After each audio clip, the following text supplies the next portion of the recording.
This is a presentation of RVT Entertainment.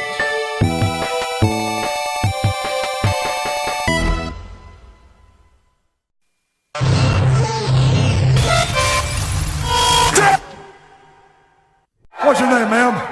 Stacy. Oh, Stacy. What do you do for a living, Stacy? I work for a Christian publishing company. If there's one thing I can't stand. Listen up, slap nuts. Sit down, dummy, I'm talking. You know, they say all men are created equal, but you look at me and you look at Small Joe, and you can see that statement is not true. Oh, Randy! He's fat! You f***ing numpty! Will you laugh at that face? Shut your mouth.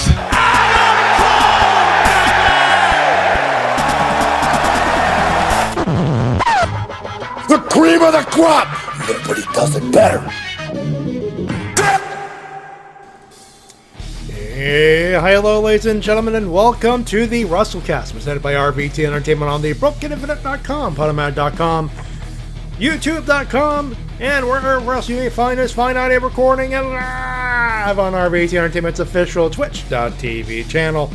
Talk about professional wrestling, both in the mainstream and the independent scene. Sorry I'm late, but I'm Matty Jay, and that is TWK. Hello, ladies and gentlemen, I'm TWK of TWK Reviews, and we're live. Yeah, we are live. Live TV is awesome. Well, live streaming is awesome. Family got over, and about 5 minutes before we go live, Matt, we got family over. Hell, it was my cousin. He's come over and says, hey, can I help? And of course, being supportive and wanted to help me find a job, asked if he could help, and obviously he said sure. So we'll be looking over to that over the weekend and all that stuff. But that's tomorrow and Sunday, and this is Friday night. It's Friday, time to party. P-R-T-A-Y. T-R-T. P-A-R-T. Why? Because we gotta. Stream of consciousness thing, folks. I'm so sorry. Anyway, wrestling happened this week. Lots of it, especially on Saturday. We talked about it last week, so we're going to talk about it this week again because it happened. How are you, Tito? I got nothing. I'm doing quite well. We got 2 shows to review, and then some interesting news. Yeah, interesting in some of the stories this week. Understatement of the century there, but we'll get to that. And yes, T-Dub did say 2, and if you remember last week, we said there were 3 big shows. T-Dub and I are kind of like the same boat. We only had the ability to watch 2 out of the 3 shows that we previewed last week. And we'll spoil that now. It's the New Japan show, though it is on the list of things I need to watch. It's just I did not get a chance to watch it. Whoops. But we still have two more shows. We got TakeOver NXT UK TakeOver Cardiff, and of course AEW's All Out, because damn it, I paid me $50 and I got my money's worth. At least I think I got my money's worth. It'd be a shame if I didn't. Speaking of that, though, here's where we're going. We're starting right at the beginning with what some are claiming match of the weekend, or one of the matches of the weekend. Though if you go by the semi-main, I mean that's definitely met. But for a lot of people, this was like the story match of the weekend. You know what? It's all out. It's Cody versus Shawn Spears. It's one of them. Should we get? You want me to get to it? I think we should get to it. Actually, before I forget, if T-Dub's connection ever goes wonky for the next somehow, some way, he's I believe Dorian just passed. Yeah, it passed this morning. So, if there might be some lag time here and there, some residual effects, he's warned me about it. So I'm telling you, don't mind it if he sounds garbled or sounds gone. That's probably the after effect, something like that, you know. That being said, let's get to it, ladies and gentlemen. Let's talk about it all out. Let's talk about one of the things that happened. Take a listen. Tully Blanchard, MJF squaring off. Those are words I don't think I ever thought I'd hear you say. Taking good care of that Burberry scarf. Oh, look at this. It's just they're trying to throttle each other. Oh! And Spears with a shot right to the face of MJF. He hit him with the bicycle. Man, Tully was so strategic there. And now Tully going after MJF on the outside. Oh! Just laying the shoe leather to the ribs. Whoa! What the hell? It's double A! It's double A! It's Arn Anderson! He's had enough of the shenanigans, JR! Double A! Or is he coming to help? We don't know why he's coming. Arn in the ring. Wait a minute. Spinebuster! The double A! The spine on the pine from double A! And the Hall of Famer makes his statement known to everybody that will listen. And I'll bet Tully Blanchard, look at Tully's face. Tully can't believe what he has just witnessed. Double A is a man of integrity. He wants to see these two guys throw down, and he's tired of the shenanigans. Tony puts the chair down. Oh, look at this. Look at this. You got to flip-flop and fly. That was some dream work. Cody, disaster kick. The chair colliding with the skull of Spears. And now, Crossroads. What an explosive Crossroads. Covered. Buffalo leg is over. And Cody gets some redemption. He gets some redemption on Shawn Spears here at All Out.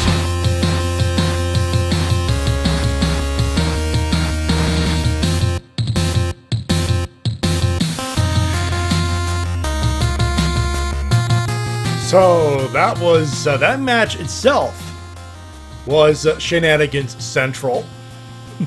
But we will get to that in just a few short moments. Before we do, we gotta go to what WWE tried to no, it's not compete. Tried to I don't know what they're trying to do here. No, well, they're trying to compete with New Japan. With at the same time, this show we're talking about, they were in Cardiff. The other one was at the Copper Box, and the New Japan show was at the Copper Box in London. So that's a thing. That's a thing that happened. So chronologically, the UK NXT WWE went first. So Vince wins in a manner of speaking, I guess, because it's Vince McMahon, damn it. WWE NXT UK TakeOver Cardiff. Again, mouthful there. From the Cardiff International Arena in Cardiff, Wales, United Kingdom. The commentary was Vic Joseph and Nigel McGuinness. And I must ask, during the pre-show, they had a third one. They had Aiden English. Where was he during the call? But I'm not complaining too much, or nitpicking. They had Rhea Ripley versus Piper Niven and Cassius Ohno versus Sid Scala as the warm up, if you will. The matches that aired on NXT UK. I believe these aired, but if not, we're not spoiling these. Yeah, they aired for that. It's just like they with the regular NXT takeovers. Yeah. So they aired the week of, so they were aired on this Wednesday more than likely. So Ripley defeated Piper Niven and Ono knocked Sid Scala out. There you go. Card proper started with Noam Dar taking on Travis Banks in a great opener, 13:55. Noam Dar the winner. As usual, Noam Dar put the dafty Travis Banks in his place, and Travis definitely living up to the name of the Kiwi Buzzsaw. This is probably going to be kind of a theme from this particular evening, not just in at least in the undercard. I think, at least for the two matches that we're reviewing here. Some of the undercard matches, the winner got over, and went over. Excuse me, they went over. The losers got over. Almost definitely. I think with Travis Banks that works here. Yeah, it's because they let their just because someone lost, they still allow them to get enough offense in to look good, which is very important for any sort of pay-per-view type match. Cesaro decided to show up and say, "I'm going to bust some fucking skulls in," and Ilya Dragunov said, "Okay, can I kick your ass too?" And yeah, Cesaro's being interviewed backstage, and Dragunov just interrupted the interview and ran to the ring first. And I gotta tell you, just from his entrance alone, he looks like a star. He showed so much intensity just from his entrance. And when you hear his entrance music, it doesn't sound exactly like something someone would get pumped over, but he was just feeling that music. Yeah. It's one of those things like, who's Ilya Dragunov? Like, when I saw him, I was like, who the fuck is this guy? End of the match. Seriously, who the fuck is this guy, and where has he been all our lives? If there's one thing I do like about it. He lost, but he got over. Also, I think we should bring up 40 giant swings. 40. 4-0. The crowd counted, and they kept an accurate count, too. Still not as much as the one time Cesaro did 100. True, but... By the way, you know who was in the audience marking out to this? Who? A little known person. You may have heard of him. Matthew? No, I don't think he was in the audience for this. Dang. Little person by the name of Lin-Manuel Miranda. You know, no big deal. I believe you lost me there. The guy behind Hamilton.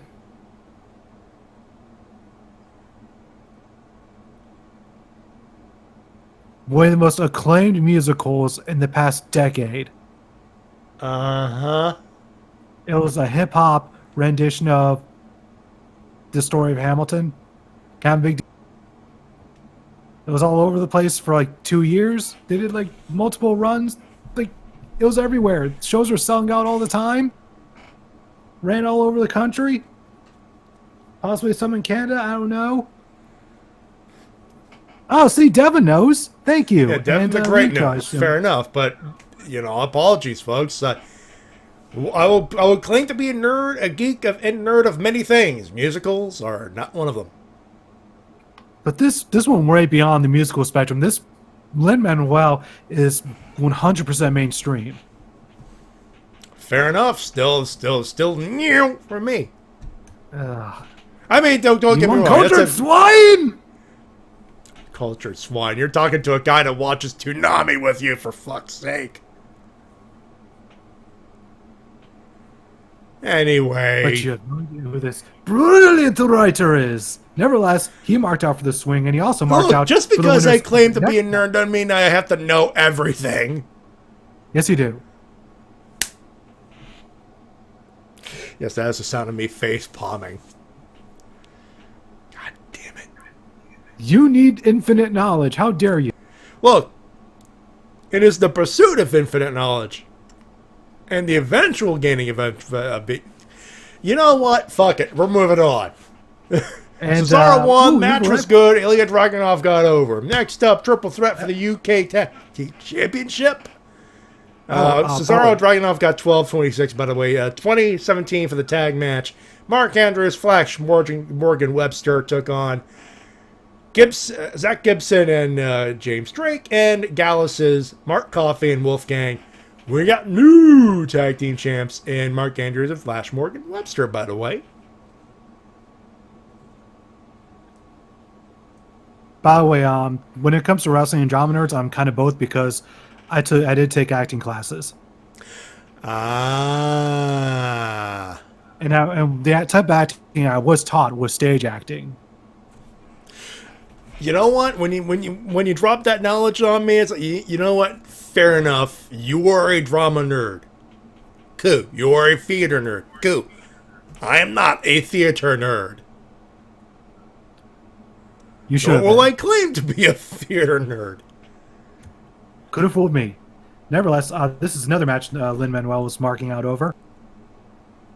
Because of the finish. It was red hot. It was a hot finish, to be fair.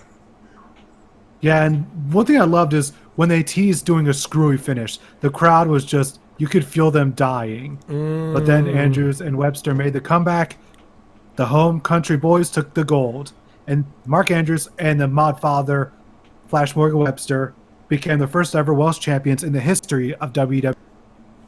Roof flew off on that one. Oh, yes. And, this may have been the best match of the night. Because, what's better than a home country tag team entering to music made by one of the members of the team with the band members at ringside and family members at ringside. It was just the perfect little Cinderella story right there. It's one of those things, like, if this was regular WWE and this technically counts as regular WWE, you're not supposed to win in your hometown. But every once in a while, it gets the big pop. This one got the big fucking pop. So that's a good thing. Next one, let's call this Al Fuck, the UK edition. Joe Coffey took on Dave Mastiff in a last man standing match. They went 16:03. And as predicted, they beat the piss out of each other. This was ouchies! This was, Al Fuck, the UK version. I will just, Al. Yeah, this is just Fuck. a good old Hoss match. Yes. And this is the second NXT UK Takeover show in a row where Dave Mastiff was in some sort of no DQ match. This seems to be his thing. You know what? If you got a gimmick or if you got a thing that you do very, very good and gets the crowd up and going, why the hell not? No. Coffee went over on that one, but I like the finish. Oddly enough, I don't think people like that finish. I'm okay with it. What do you mean? He just knocked him to the floor, and then he got up first. And then my monitor went out, and then the bell. Yeah, there was it was like there was a low blow or some kind of thing where he pushed a thing. I didn't see that. My monitor went out. Me neither. But all I saw was both were about to go up, and then he pushed a thing. I think the sound of something being pushed, and then Massive was down for the count. Massive never even got close to his feet. Joe Coffey got up all by himself by the count of 2. Coffey got by the count of 2, and Dave Mastiff was on the ground lying for 10 whole seconds and crying like a baby. He tried to get up. He He couldn't even try. He was down. Teed up. Joe Coffey hit him with like a 450 pile driver. Teed up. Let's not pretend that our monitors go out. That's the New Japan gimmick. That's what gimmick? What's a gimmick? I don't know what you're talking about. You say the thing at the end of the show. Work your gimmick. It's your favorite movie is kayfabe. Kayfabe, bro. Kayfabe. So yeah, my monitor went out as Joe Coffey picked up a very clean victory with no shenanigans whatsoever. Well, okay. There wasn't shenanigans. It's him pushing a box, which, yes, is a heel move, but that's perfectly fine. It's within the parameters of a no disqualification match. It just happens to be a dick heel move. Joe Coffey's the biggest babyface in the whole company. What are you talking about? He's the biggest babyface in the whole company, huh? Last time I checked, everyone loves Iron Kevin, Man, right? Kevin Osteen would like to talk to you about that, but that's another story for another day. I have to ask, Matty, you love Iron Man, right? The song of the movie. Iron Man, right? Yep, you love him 3000, right? Everyone loves him 3000. Yes. And one of Joe Coffey's nicknames is the Iron Man. So by default, everyone loves Joe Coffey. You do know Tony Stark was a big fat dick too, right? Like he's a What are self-admitted you talking big about? fat dick. He was a saint. Let's see.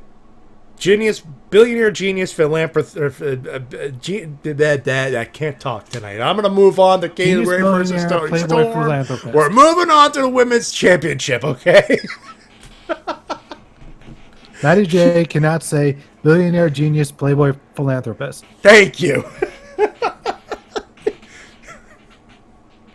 When you fuck up a spot, you move on. You don't make it look like you're trying to fuck up a spot. Kaylee Ray took on Tony Storm for the women's championship and won. Yeah, that was surprising. Yeah, I thought the way they built, okay, they're going to build it up and have Tony Storm retain, which I think everyone was thinking it's because that deflated the crowd. They went 9:52, by the way. Good match between the two. I think it was the case of they were, again, stuck in the semi-main in a sort of dead spot. That and this is the shortest match in the entire card. Yeah, this is the only match that went under 10 minutes. But And on top of that, I've noticed that 2 NXT takeovers in a row, the women get very little time compared to the men, which is just kind of disconcerting. I think the difference between this takeover and the takeover in Toronto is like they had 2 women's matches, and one of them had a chance to actually be good, and was performed admirably by both women. This one this is classic takeover where all the other pretty much all the matches are good, just one has to be gotten a short stick, which is getting. It is cause for concern if you're a fan of the women's evolution. Let's put it that way. Yeah, I mean, less than 10 minutes and the only women's match on the card. And especially when this had a very personal rivalry.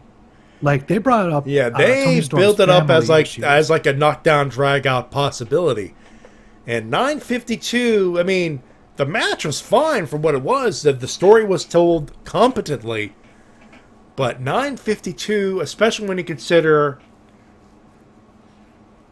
like, I get they're trying to get some eyes on the product with Cesaro, and that's fine. But it's I would say take 5 minutes away from the main event and give it to this match, because and that's like a big nitpick because the main event was pretty fucking good. But it's a case of you look at like the disparaging numbers here. Come on, man. 5 minutes would not kill your match here. Yeah, the reason why he says 5 minutes, by the way, main event, Walter, the King General. And I am saying right, because that's how he said it. He took on Tyler Bate for the WWE United Kingdom Heavyweight Championship. Walter won. Not too big of a surprise as far as the finish. But you hear when T-Dub said, take away 5 minutes from this and put it into the women's match? There's a reason. 42-12! Look, I get it. Long matches. Build it up. Build up the story. That's fine. The 3 stages that fell at Toronto, it warranted the 40 minutes. Fair game. Here, look, I'm not going to say that they got 4. The Walter and Tyler Bate got 4.5, 4 3/4 stars, right? From Meltzer, right? I think both matches actually got like 5 1/4.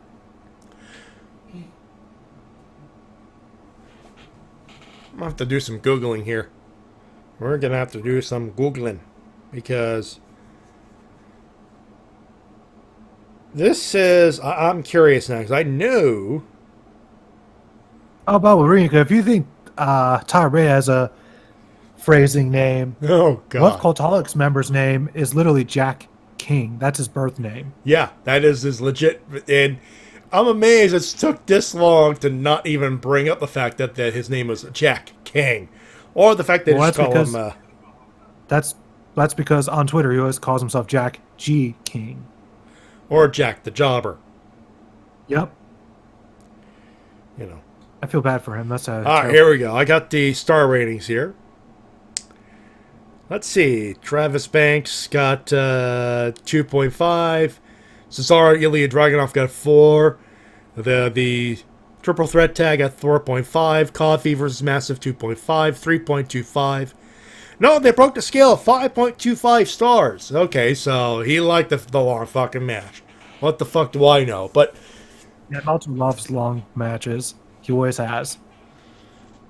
I don't know. Just I do feel like you take away 5 minutes would have effective. Would it have affected the main event that much? No, I don't think it would have helped Kaylee Ray and Tony Storm to at least a 4-star match. At least I think Yeah, I could be wrong. Of course, I could be wrong. It's just my opinion. I feel like they could use the extra 5 minutes to just really build up that drama. Yeah, Because to me, like the last 3 minutes of the match felt like the match was really starting to get into that final gear, and then it just kind of ended just a little bit prematurely. yeah. But that being said, Walter chopped the fuck out of that Tyler Bates chest. I'll tell you that much.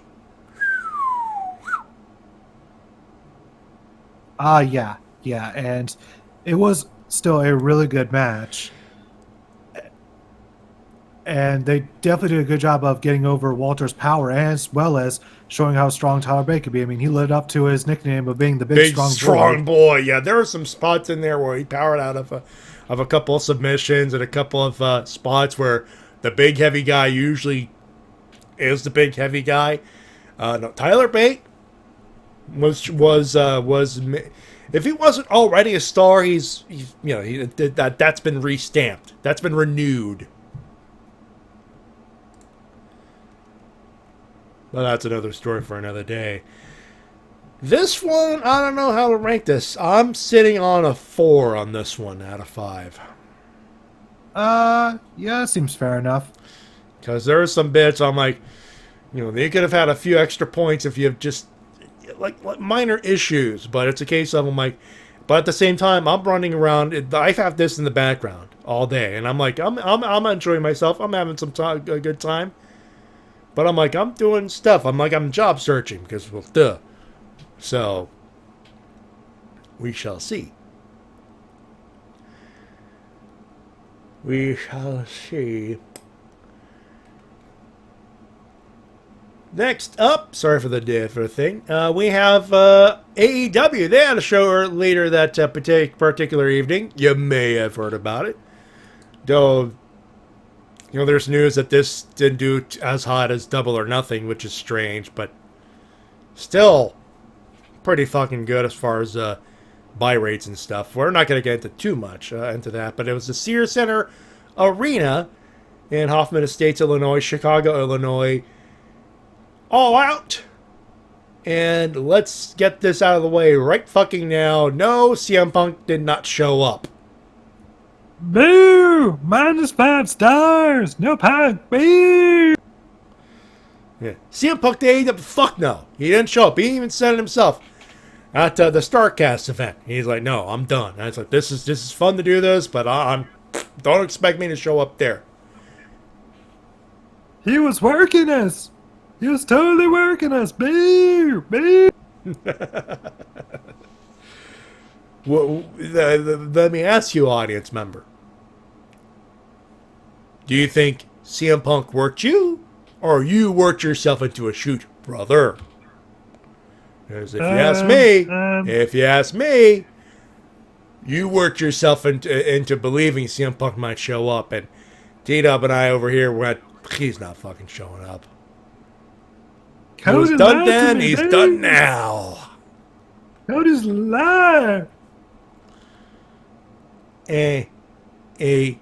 We.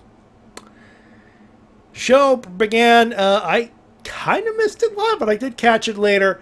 It was the 21 women casino battle royale. The winner faced the winner of Riho versus Hikaru Shida for the inaugural women's championship on TNT in October 2nd. Here's how the lineup showed up. They drew the clubs first. It was Shalandra Royale, Leva Bates, Fabi Apache, Priscilla Kelly, Nyla Rose. By the way, I should have called Fabi Apache because they do have a working relationship with AAA. It's very true, and she does work, yeah.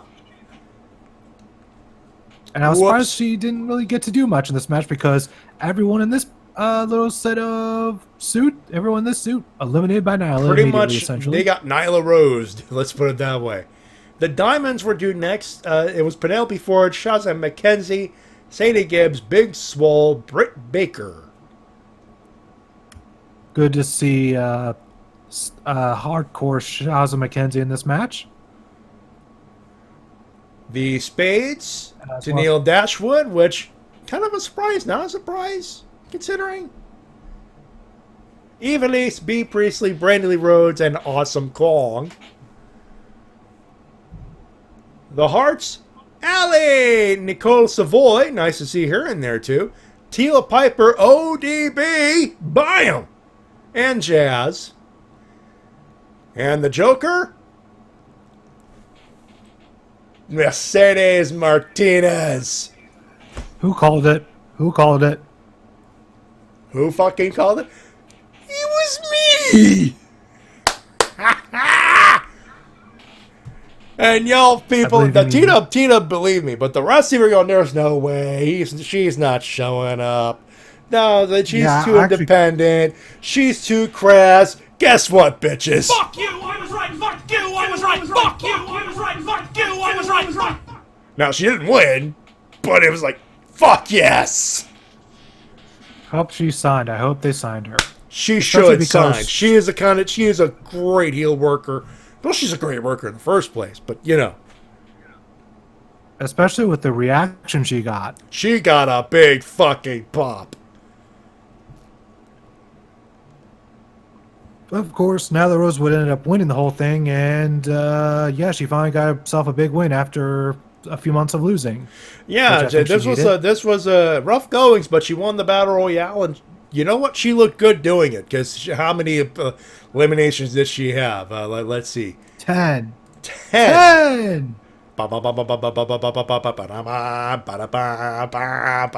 wait, that comes later. Yeah, I think they did a good job of, rebuilding her after the past few losses and reestablishing her as the monster to beat in the division.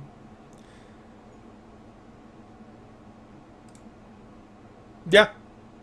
I'm not going to argue here. The pre-show continued with Private Party, Isaiah Cassidy and Mark Quinn. They took on Angelico and Jack Evans. Went 11:35. Private Party won the party. And we were not invited to the party, sadly. And neither were Angelico and Jack Evans, so that's why they beat the crap out of them at the post-match. Yeah, but this match had all the flips that we were expecting. Yeah, this was, you want the flips? You got the fucking flips. And that's cool. Nothing wrong with that. Not at all. This is exactly the match we were expecting, and I thoroughly enjoyed it. I could not be happy. This match completely met my expectations, and they just did all the flips, all of them. All of the flips, all the double team maneuvers. I loved it. Fast-paced. Great way to get the crowd hot. Yeah. If they weren't already. And Meltzer approved 3.5 stars on that, so. Flippy shit. Next up, SoCal Uncensored, NCSCU. Christopher Daniels, Kazarian, and Scorpio Sky, they took on Jurassic Express, or a boy and his Luchasaurus. It was Dinosaur, excuse me. Luchasaurus, Jungle Boy, and Marco Stunt. And by the way, Jungle Boy and Luchasaurus over as fuck. Especially Luchasaurus. Ooh, yeah, he is. Yeah. Also, props to the production team for the camera shakes during Luchasaurus' entrance. Good call on the entrance there. Good call. What was not a good call was Jim Ross. Jungle Jack? Jungle Jack. Here's Jungle Jack. By God Almighty, the Jungle Giant was a great maneuver. Now, overall, Ross, Excalibur, and Golden Boy, that's your TNT crew. Lock that down, stamp it. They were excellent. They were great, all three of them together. They were good. But Ross, JR, all due respect, it's Jungle Boy, not Jungle Jack Perry, not Jungle Boy Perry, Jungle Boy. Jungle Boy. If I'm Cody and Tony Khan, I'm going Jungle Boy. Like, big fat fucking cue card. Jungle Boy. Will you still want to hold a cue card over him during his commentary? Yeah, that'd be much. It could be like a cue card I'm holding up like right now with like big, like, and you put a Sharpie, it's like Jungle Boy. Are you talking about like those cards he had during his time in New Japan? Let's not get too carried away, but close to that. Where they had to give him like pictures of the wrestlers and their name next to him? I think Ross is a good enough study that even he'll get the most of the names, but this is more of a case of it's like he was like calling him Jack Perry and not Jungle Boy, and he got confused and he got his wires crossed. It was even worse during the previous show where he just kept on calling him Jack Perry, just calling him by his shoot name all the time. He called him by his shoot name, Jungle Jack, Jack Perry. I feel like King during 96, 97. It's Jungle Boy Ross. Yeah, his full gimmick name is Jungle Boy Nate Coy. Yeah. That's the full gimmick name. That is the full gimmick name. If you gotta put him a name on it, it's Nate Coy. And nothing else. I know it's a nitpick, but like it is his name. It's like, for me, it's like ah! Like it was flaring on my OCD for some reason. We all have those. Like for anyone who's ever worked behind the scenes at a television production of any kind, sports, whatever, you almost want to rip off the headset and going, "It's Jungle Boy." I've done some local access stuff when I was in my teens, and as I've mentioned before. So like do yourself if you ever wanted to try television, go to your public access channel, your community channel, volunteer. It'll give you a new respect for television production. It will also ruin every sports production because you will see the mistakes eventually. For me, the one thing I gained appreciation for is how good the green screen effect. Ooh, yeah. Local access one was just in this giant green room, and there was just so much work put into the background that they use. I'm like, whoever did this did not get it paid looks enough. simple. It looks simple. There was something similar before the studio renovated and removed it for other productions. But you have no idea how underrated green screen people can be, especially on a low budget. It is underrated, that skill. Oh, 100%. I'll Like, always be amazed. People say, they do green screen too much. They do so. No. You have no idea. That takes effort, folks. No, Devin, I did not have the access to them myself. I just worked backstage. Let's see what I do. I did camera work, I did teleprompter work. Yeah. And we actually, for my high school, we actually did get some of our holiday stuff put on local access that we did, where I did a bit of directing. But it was never like a regular thing for me. It was just sort of like high school stuff, really. Yeah, and for me, I was volunteer at Rogers TV 22. I was doing at first year. It was literally the first 6 months was like local sports. I helped produce a boxing pay-per-view. Nice. Yeah, there was for those wondering that like T-Dub, it was that night where I showed up at like 1 a.m. to do the show. It was like a few years, like 5 years back, something like that. We started at 1. We were supposed to start at 10, or no, like at midnight. And then teardown was taking longer because there was a fucking thing. There was like a fucking guard blocking the way. It's like, dude, we gotta get the wire out. We have to actually get the manager, the production manager of the boxing pay-per-view, our production manager, and like the other security guy who knew who the fuck we were, to tell him to fuck off. That took like half an hour. Wow, that is obnoxious. That alone. But we got free McDonald's out of the deal. So not gonna complain there. But I was for those wondering, I did. You did some camera work and some teleprompter work. I did camera work. I was mostly audio. That makes sense considering, you've always been kind of an audio. I've always been an audiophile, so like the small mistakes there is like, geez. Yeah. So yeah, television production, working behind the scenes, it will ruin you. Like it'll give you new respect, but it'll also ruin your experience every once in a while. I think what Matty means to say is it'll pretty much just take away some of the magic. Which is not the worst thing in the world. You'll get a sense of, oh, that must have been tough. I was like, sometimes when a camera guy falls at the worst time possible, you feel for the guy, because it's happened to me. Oh. It's happened to me. Soccer game. Yeah.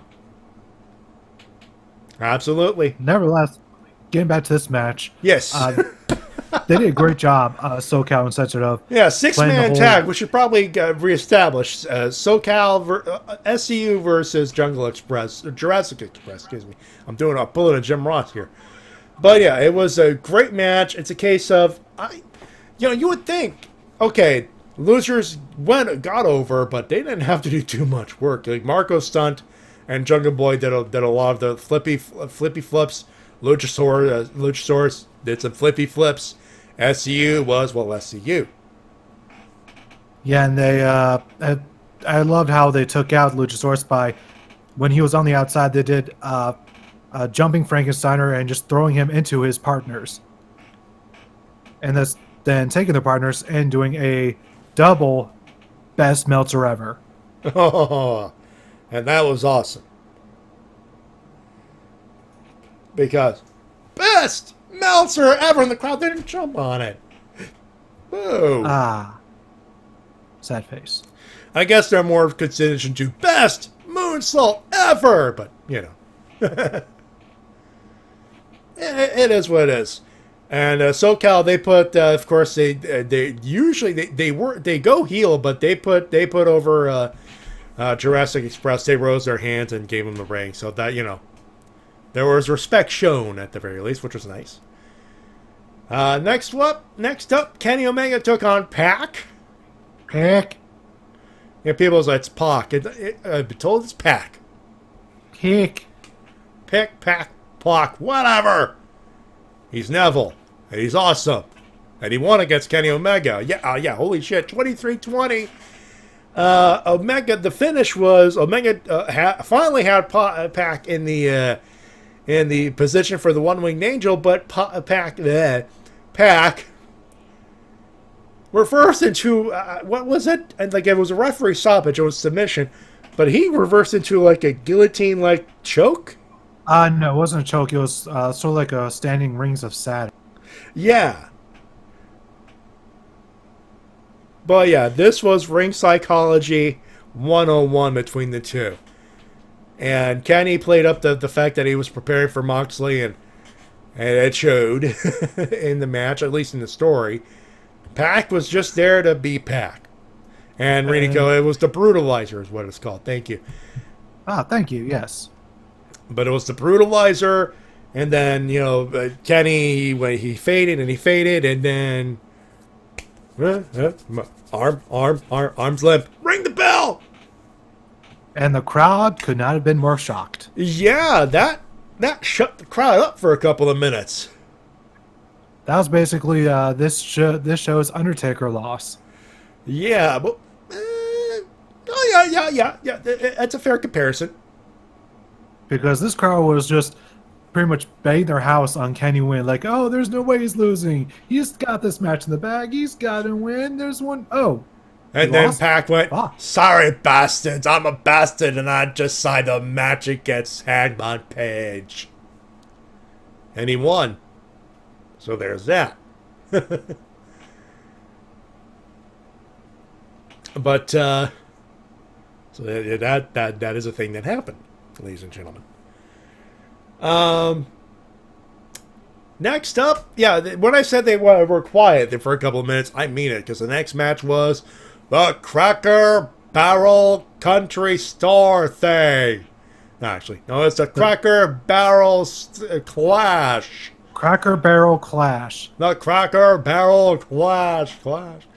Wiki has it a three-way hardcore match sponsored by Cracker Barrel Country Store. Call it what it is, Wiki. You had it right at the preview, for God's sake. Anyway, it was Jimmy Havoc over Darby Allin and Joey Janela. It was a 15-minute match even. And, ladies and gentlemen, fuck the match. Just the way the match started. Jimmy Havoc going outside the ring, grabbing the staple gun, and then stapling it in just to show how crazy he was. Just stapling it to himself. No big deal. Like, come on. And then they beat up Jimmy Havoc, throw him to the outside, duct tape him to a chair, hold his mouth open. Are those thumbtacks? Ow! Fuck! Right into his mouth. Yeah, shoving thumbtacks in his mouth and taping it shut. It didn't last long, but he was still spitting out tacks. I wish he would have done like a poison mist of tacks when he got the tape off. Oh, good lord! That would have been awesome. That would have been a neat trick. But that's just the start, by the way. Like, among some of the spots, you have Joey Janela going for a moonsault spot with no one around. Like, flat back. Top turnbuckle off the floor. Ow, fuck. There was also Darby Allin grabbing one of the Cracker Barrels and then doing a coffin drop onto his steel steps, but missing because, Jimmy Havoc got it out of the way. Ow! Fuck! And then the finish of the match, Jimmy Havoc hitting a Rainmaker Lariat into the other Cracker Barrel onto Joey Janela. One, I believe they call it the Acid Rainmaker. See what you did there. Also, ow! Fuck! Yeah, I love the bit of a pun with that name, Acid Rainmaker. That was a good one. It's a good one. Yeah, Acid Rain plus Rainmaker. Yes. Get it? Get it, audience? Do you get it? Is it not solo enough? Nevertheless, I was happy Jimmy won. Yes, Jimmy won, and people were happy in their head place because they saw hardcore wrestling. That was good. Next one, I got to call out the internet wrestling community out on this. Yeah, we seem to be in the minority here. We seem to be the minority, among the minority here, because we got to call bullshit on you fucks. It was Dark Order versus the Best Friends. It was a tag team match. The winner to get receive a first round bye for the World Tag Team Title Tournament. That's coming up. 13:40, and people are calling this the weakest match of the night. And people are saying they don't get the Dark Order gimmick, which is fair. Fair enough. Bullshit! Just bullshit! Dark Order is awesome, you don't know it yet. Yeah, just do it for TV. You'll get the Dark Order. You'll get them. You will get them. In 6 months, I'll be hitting the Razor Fist button again. You watch. Or listen, in this case. Because T-Dub and I, we were having fun with this fucking match, and you folks were sitting on your hands, doing nothing, and then the Big Pop Cat happened post-match. Which, fair enough, it's too... that was fun, but still, bullshit! Yeah, and for the first time in this show, when I call bullshit on something, we're together on this. Bullshit to the internet wrestling community. It wasn't just the internet wrestling community. It pretty much seemed like everybody. Like, we seem to be like the only people on Earth that enjoyed the Dark Order. No, there was a few. Like, anyone in Ottawa is calling bullshit. I know a few, like Darren was there. He was calling bullshit, or, he was disappointed by the crowd reaction. I I'm pretty sure Matty D enjoyed this as well. Matty D enjoyed it. Yep. Pretty much the entire C4 audience. He approves of who won, of the finish, which was the Dark Order winning. Yeah, it makes sense because they're the heels. Yes. And even better, we were treated by the lights going out, and then they went back up. The world's most dangerous man, Orange Cassidy. Huge pop from the crowd, by the way, when that happened. Huge roof flew off for the guy, number one. Two, he does a dive, hands in pockets like it's nothing, because to him it is. Takes a hug, and then meme picture. I love how whenever the best friends do a hug, including this moment, it does the Okada zoom out. Yes. By the way, I love how on Being the Elite, they actually gave a reason why the lights went out. It was because Jungle Boy was playing with the electricity. Yeah, pretty much. I love that. Like, you never get an excuse as to why the lights go out. It's always just, it just happens. But here it's like, just no, someone was Jungle Boy was just fucking around with the lights. Yeah, like Luchasaurus lost track of him backstage. He's like, has anyone seen Jungle Boy? He goes looking around, sees him near like some switches or whatever. He's like, Jungle Boy, what are you doing? Don't you? Hello. Hi, I'm Orange Cassidy, and I don't give a fuck. Actually, I don't give a fuck about giving a fuck. Dive. By the way, there's a mini documentary on YouTube about Orange Cassidy where he talks about the character. And the way he describes Orange Cassidy is, let's see, I'm trying to get this right. A man he's a wrestler that doesn't like wrestling. No, that actually makes sense. And it's a wonderful documentary, and it's proof that, hey, you can be different. In this business, being different is good. Yeah, it's only like less than 10 minutes long, I think. But I guess the whole point to cross and he really explains. It's on YouTube, and it's good, and it's worth a watch after this show. Oh, have you seen it? I have seen it, yeah. Yeah, and I just love how it just gives the reason why he developed this character, because he even says, like, I could do a moonsault, but like my friends do moonsaults better than me, so why He was would I generic try moonsault monkey number 753 in Sector 7G. Yeah, I'd be like, yeah, but it wouldn't, like, I could do all the great wrestling, but it wouldn't really set me apart. It wouldn't get me noticed. But the Orange Cassidy gimmick, that got him noticed. That's what got him this job right here. Literally jeans with holes in them, denim jacket with just Cassidy on it, mirrored glasses, and him not giving a fuck. And plus, the world's laziest thumbs up. Yes. I'm doing it now. And I'm putting more effort into it just by just raising my hand. That's the lack of effort it takes to be Orange Cassidy. You need to put less effort than what I'm doing right now. So, in fact, actually, though, if I did give you an example. If this was an Orange Cassidy production, and he just wanted to broadcast, it'd be just black. Literally, that's what you see. Like on screen, that'd be it. No chat, no nothing. Just simply just him talking. Like, I don't give a fuck. Hi. And then silence for 2 hours. And yet, T-Dub, it'd be far more over. That'd be far more over as a podcast. Probably, yeah. And speaking of over, Riho versus Hikaru Shida for this second contendership. They had to fight to get the crowd back, which is sad, but they got the crowd back. And, of course, Jim Ross noted on commentary about 20 times that Riho was only 98 pounds. We don't need no stinking reminder.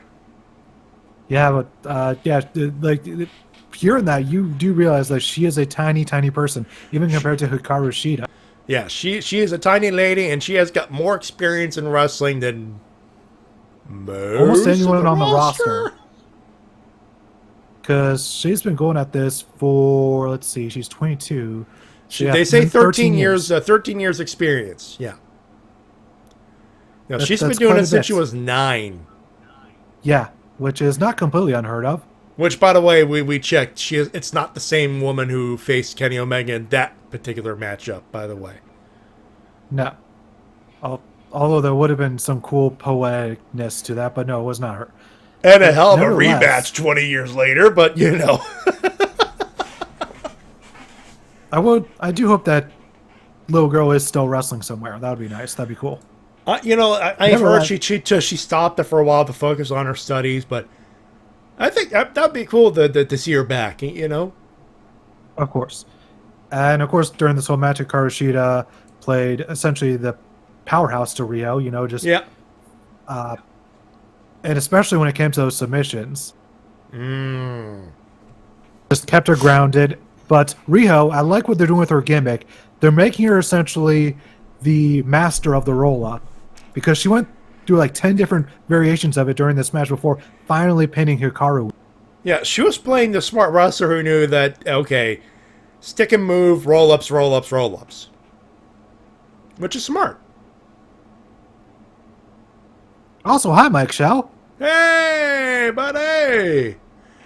Happy days are here again. He actually said, hello, Noggers. Yeah. And now, ladies and gentlemen, And the the reason trifecta point of good match, of excellente matches. Let's do it to it. Grammar. By the way, that is. before we go any further, the AEW Women's World Title, what do you think of it? Beautiful. Like, they mentioned the rose gold. I'm like, I didn't see it, and then I saw better pictures. I'm like, wow, there's some rose gold in there. That is subtle. That's nice. It is subtle, but you really do see it when you actually look at the video that Brandy put up on Yeah. Twitter. No, it gets up there, and Do you know see what it. Matt Jackson? Yeah. Do you know how Matt Jackson described the belt? No, I don't remember. Matt Jackson said, "And not stolen." Oh, believe me, folks, we will get to that. You could tell that on that day, when he discovered the news, he was super salty. Yeah, anyone that wasn't Chris Jericho that was a part of AEW was like, "What the fuck, man?" We'll get to that. Jesus H. But I think it's a classy belt. Getting back to the original question, I think it's a And what classy I belt, like about it is- and it looks nice. One thing I also really like about it is that unlike WWE, it's not just a reskinned main roster, the reskinned men's belt. You know what's Which- strange it's not about just a that copy now? paste. We take a shit on the fact that they reskinned the WWE title, but back then we were thinking, you know what? It's showing that they're serious about putting it on par with the men's championship. That's Now, what it should now, have. that was one of many copy paste jobs they did with the belt, unfortunately. Which but Yeah, now that they've run rampant with that, it's getting a little in ridiculous. and it's just nice. hindsight, it's more copy paste. But back then, we were thinking, you know what? At least they're putting it on par with it, which wasn't a bad thing. But now it's like, Now it's just nice to see enough of the copy original- paste there, Vinny. Now it's just nice to see original designs for all the Yeah. championships. Yeah. And I can't wait to see what the tag belts look like. That is a very good point, and I'm looking forward to it too. The next up, and like I said, the trifecta of great matches, and not to say that the undercard wasn't great, because it was good, it was awesome. Cody with MJF took on Shawn Spears with Tully Blanchard. This was shenanigans, the match, because Tully Blanchard played the heel manager pretty damn well for I don't know if it's his first time doing the managerial duties there, but he pulled it off. And MJF played the babyface manager for Cody. Which for him must have felt fucking weird. Yeah, because throughout the entire match, he was running all around the ringside, just getting the crowd pumped up every time Cody, was in the defensive position. Yeah, and of course, we should probably mention one. Brandy as 7 of 9. Yeah, that was nice. Yeah, the whole gag with the whole gimmick. Yeah, so yeah, the Cody did the entrance like as part of I believe it was Star Trek. Not Deep Space Nine. It was Voyager, if I remember correctly. I'm not the biggest Star Trek nerds. I believe that is a Voyager with the 7 and 9 there. And Diamond Dallas Page and Pharaoh, that poor dog. That poor dog. Yeah, I believe Cody said somewhere that the mortars were not supposed to go off during his entrance. And they did, and that was one scared pup. And apparently that's going to be the last entrance we ever see Pharaoh in. Because that was probably one very livid Brandy. Yeah, no, yeah, I'd expect that. Yeah, because who's the boss of the dog? Brandy. There's a video, like I believe that was from the Inside the Ropes guys, explaining it was the situation last year at All In. Where Cody almost got arrested for the situation. Anyway. Although at least for that, they were able to keep Pharaoh much more docile, and there weren't all the explosions that were here. Yeah, but that dog was like, "Fuck that noise!" Going back to Gorilla. We're the Tritos. Like the Tritos are at Gorilla. I see you. Heck you, human. I ain't doing this. Yeah, hey, Mama Brandy, you want my superhuman impression? Fuck this hack. Where's the Tritos? That was Pharaoh.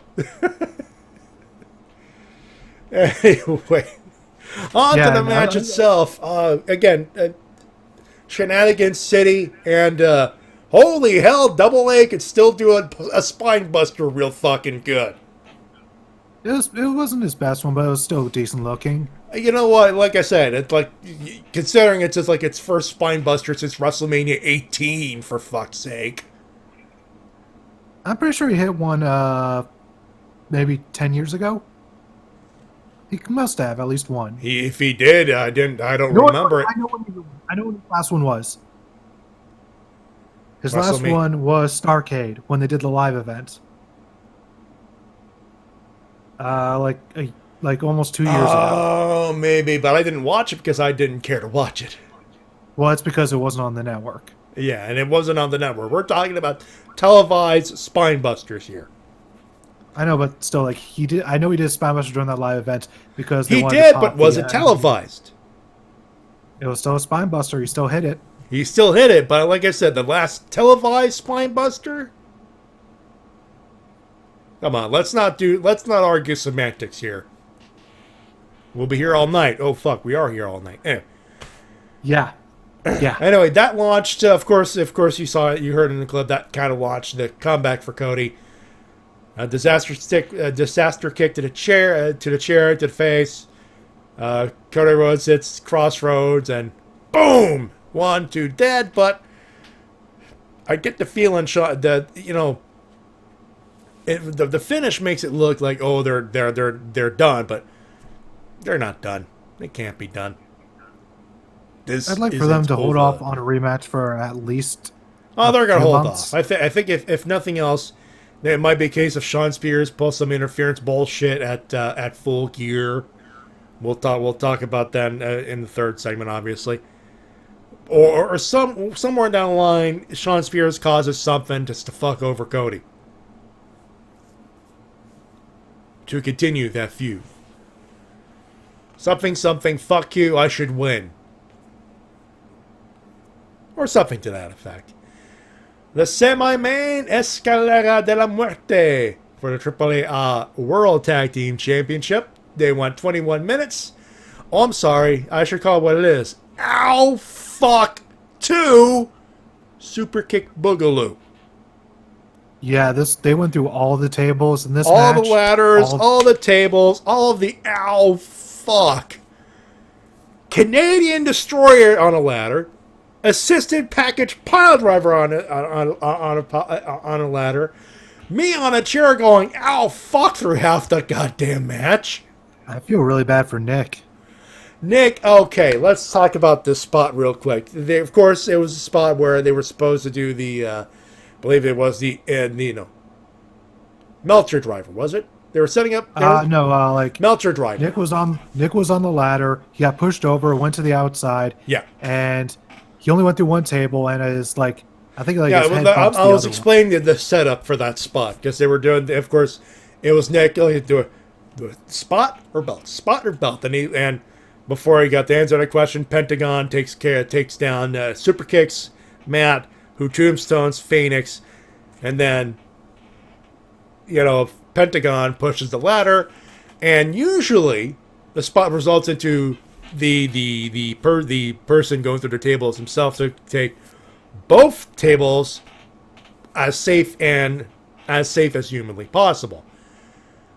Matt clipped the top rope, made him flip, and it looked like his head clipped the second table. No, it was Nick that went off. It was the Nick. ladder. It was Nick. Yeah, it was whoever it was. It did not look good. It looked like it hurt like a motherfucker. Yeah, I know it was Nick because that's how he was taken out of the match. Then Matt was taken out of the match when he got the pile driver through the ladder on the outside. Yeah, and the ladder did not break.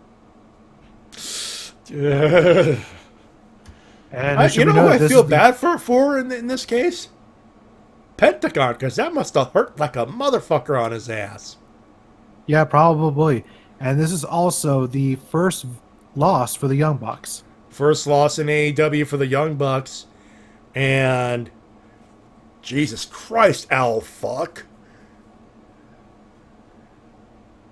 Thankfully, we got a nice main event. I mean, no, it was a good main event. It was Chris Jericho taking on Adam Page for the AEW World Champion, and as the memes have divulged, Chris Jericho won. This was, I mean, it was a good match. It was, although it did slow down quite considerably after Jericho got busted open. Yeah, Renico's asking Blade. I don't know if it was.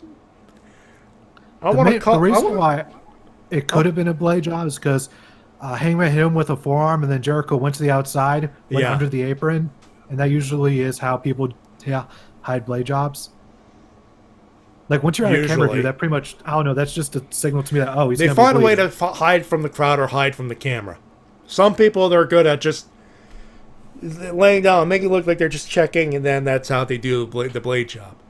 But, Yeah, once he hit it for him and Jericho went out of the ring and hit his face from the camera, I'm like, he's gonna blade, isn't he? And then his face came up and he was bleeding, and then for some reason he took forever to walk around the ring until Heyman caught up with him.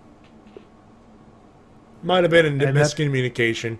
Bad timing. Yeah, that's where the pacing kind of dipped for a couple of minutes. But it did eventually pick up, and when Hangman hit his finisher at the Dead Eye, I was like, oh, is he going to do it? 1, 2. And then he kicked out. I'm like, oh, fuck, he's losing. Yeah. Fuck, he's losing. Set up for the buckshot. Judas effect. 1, 2, 3. So they are attempting to put over that elbow as as Jericho's new finisher. And surprisingly, that finisher got a pretty good reaction out of the crowd. Yeah, I thought that was. Not as loud as not. It was a good reaction, but not as loud as I thought it was going to be quieter. To be honest. Yeah, Well, that is the power of social media, right there. I think now that they've seen it as a finisher on Kenny Omega, now they buy it as a legitimate finisher. Which makes sense. And the fact that they're protecting it here is good. Because whenever you establish a new finisher, or at least new to the crowd at the very least, it has to be protected at least for a little bit. Yeah. At least Jericho for a little while. Jericho won, and as the memes backstage saw, he went through. He went backstage. Basically, it was how they started their post show, which started about 500 million years after the pay-per-view finished. But then again, it's one of those situations where they probably wanted to pre-tape a couple of things first, which was Jericho's exit, and of course, no one's applauding. No, it's like, you know what? Fuck you! I'm gonna do this, and he walks into the room. He's taking a shit. He's literally roasting the accoutrement, the amuse bouches, the appetizers, and he looks over at the craft. Oh, look! Oh, a little bit of the bubbly. It did not take long for them It to did run not test. take long. The way he sold it, like he had that look, a little bit of the bubbly. That look. Internet, I love you and hate you at the same goddamn time. Mambo number 5. The Jackson 5. I didn't know the bubbly. Come on, the bubbly. Come on. Limp Stick Bizkit. it up here. Ooh, stick it up here. Ooh. The Simpsons did it a couple of times. Dental plan. A little bit of the bubbly. Dental plan. Bubbly. Dental plan. Bubbly. All of the memes. But to steal a phrase from a friend, Spade Ace. But wait, it gets better. Seg 3, though. We got to talk about this pay-per-view. What say you, T-Dub? I'll give it 4 out of 5. That's where I'm sitting on as well. You know, it doesn't help like the semi-main broke the Meltzer scale again, 4.25 stars. So it made it sound like the crowd was a little more quiet for the main event. But then again, to be fair, how do you top a Canadian destroyer on a fucking ladder? Yeah, and maybe if they put the ladder match a little earlier in the show, they could have. It probably would have recovered. It could. By the time we got to the main event, it could have been the current jerker. Maybe not the current jerker, but maybe not. But that, maybe the second or third match. You know, I heard somebody say that maybe if you swapped the ladder match with Pac versus Kenny, maybe. Yeah, because you could get a down, same finishers and everything. You get a kind of a downer, a shocker / downer with Pac winning, and then the main event happens. Maybe. You know, still, I mean, this is 4 shows in, 4 big shows in now. Yeah, 2 pay-per-views, 2 free shows. I mean, props to Aubrey Edwards. As far as good pay-per-views, they're batting 1,000. Yeah, and props to Aubrey Edwards for being the first female referee to officiate a men's world title match on paper. Yeah, congratulations, Girl Hebner. Yeah, and she was apparently personally chosen by Jericho because he really liked her refereeing the previous matches that he saw from her. You know what? That's a hell of a that's a feather in your cap right there. That's something to put on the resume. Oh yeah, definitely so. Oh yeah, definitely. So we got 2 emails this week. Shall we read them? I think we should. Go right ahead. It's time, ladies and gentlemen, for your emails and comments of the week. You can send them at thewrestlecast@gmail.com. And all, of course, stuff 9:30 Eastern Standard Time. The deadline and all that stuff. So, shall we begin? We begin with Dirk Mortimer. It's been a while, Mortimer. Yay! It's been a while. Meanwhile, at Dirk Mortimer's office inside the clock tower, Mortimer, perfect. My newest cartoon character is complete. It is completed. The camera shows a drawing of a wooden chest with tentacles coming out of it. Raven eating an apple. So what's next? You going to turn it into a Yu-Gi-Oh card? Mortimer? Yes, I am. Rip, I'm surprised that I haven't even come up with that idea. Roberta, to be fair, we've been busy defending those tag titles while you also chase after the 24/7 title. Rip, what can I say? I want to be the first German-born vampire to win the 24/7 title. Shame that I wouldn't be able to win it from Maria. It's timing. That's what it is. That's what I say. Mortimer, Rip was willing to pin a pregnant woman. Anyway, let's go on to this week's wrestling. UK Takeover. Did I mention that I enjoy wrestling and watching last man standing matches, especially when there's chaos around the ring and the crowd and near the announcer's table? Smart move on Coffee for the kicking. See what I tell you, Tito. Mastiff's leg was props for Coffee for kicking Mastiff's legs under his leg. I mean his box, so he wouldn't stand.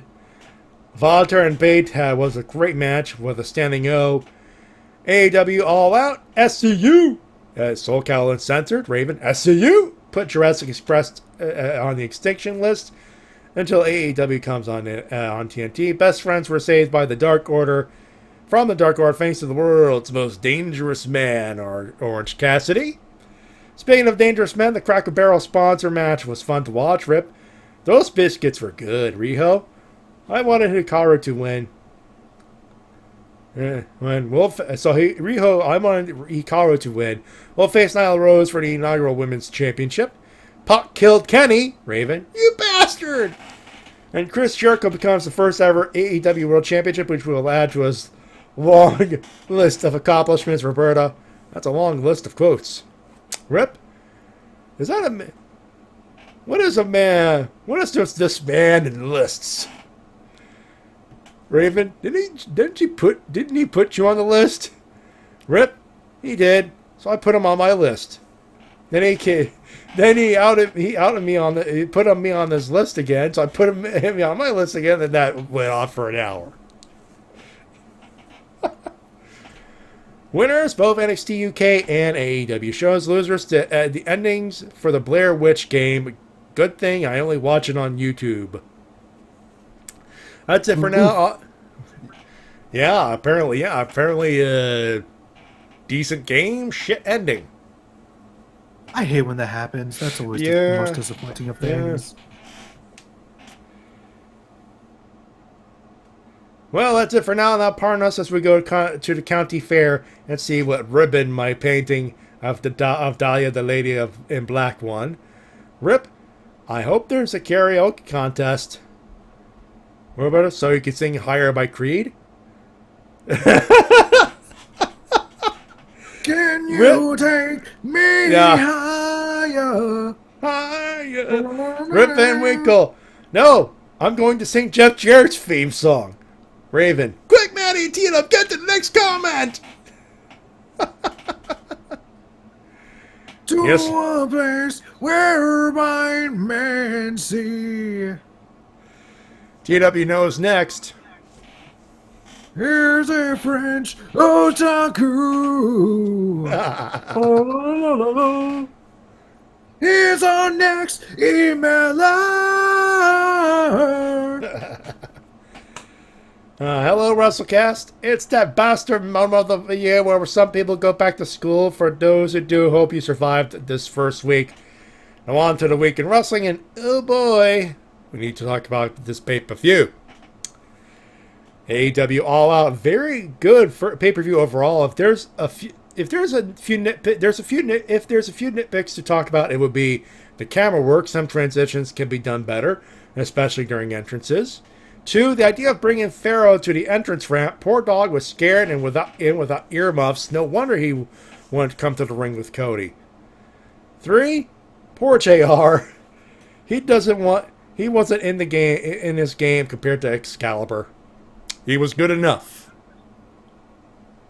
At the very least, one thing we should say is we got Golden Boy instead of Alex Marvez, so that's an improvement. And it seems like Alex Marvez is going to be one of those backstage interviewer types. Yeah, which is a smart move for him for now. And Golden Boy, Excalibur, and Jim Ross. Jim Ross could just be throwing his Jim Ross-isms every once in a while and paint the story of the match while Excalibur and Golden Boy do back and forth on play-by-play and color commentary.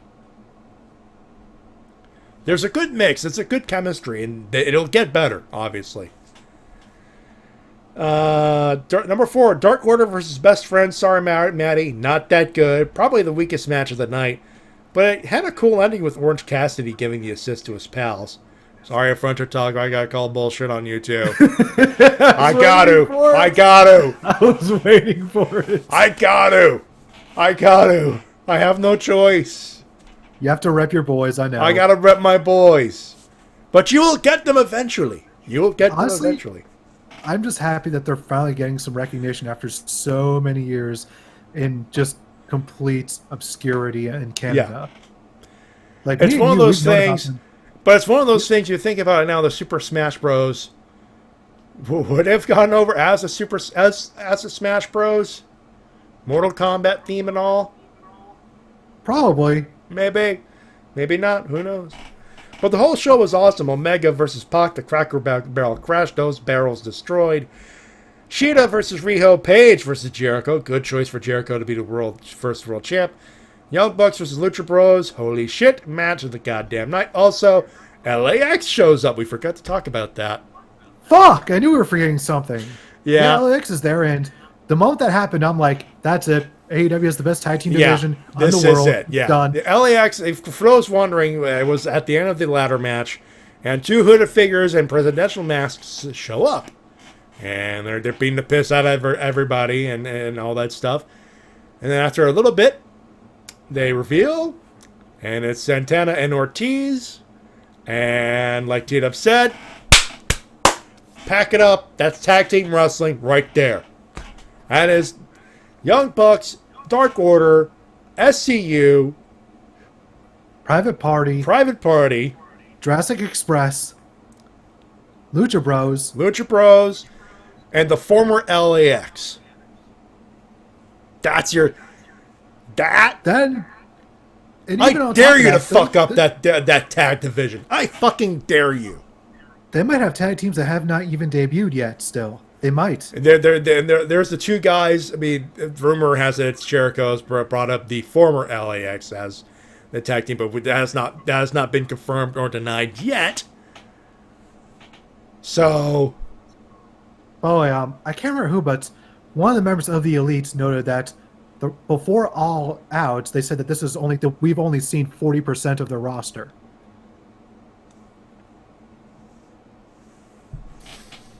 Best tag division, fight us.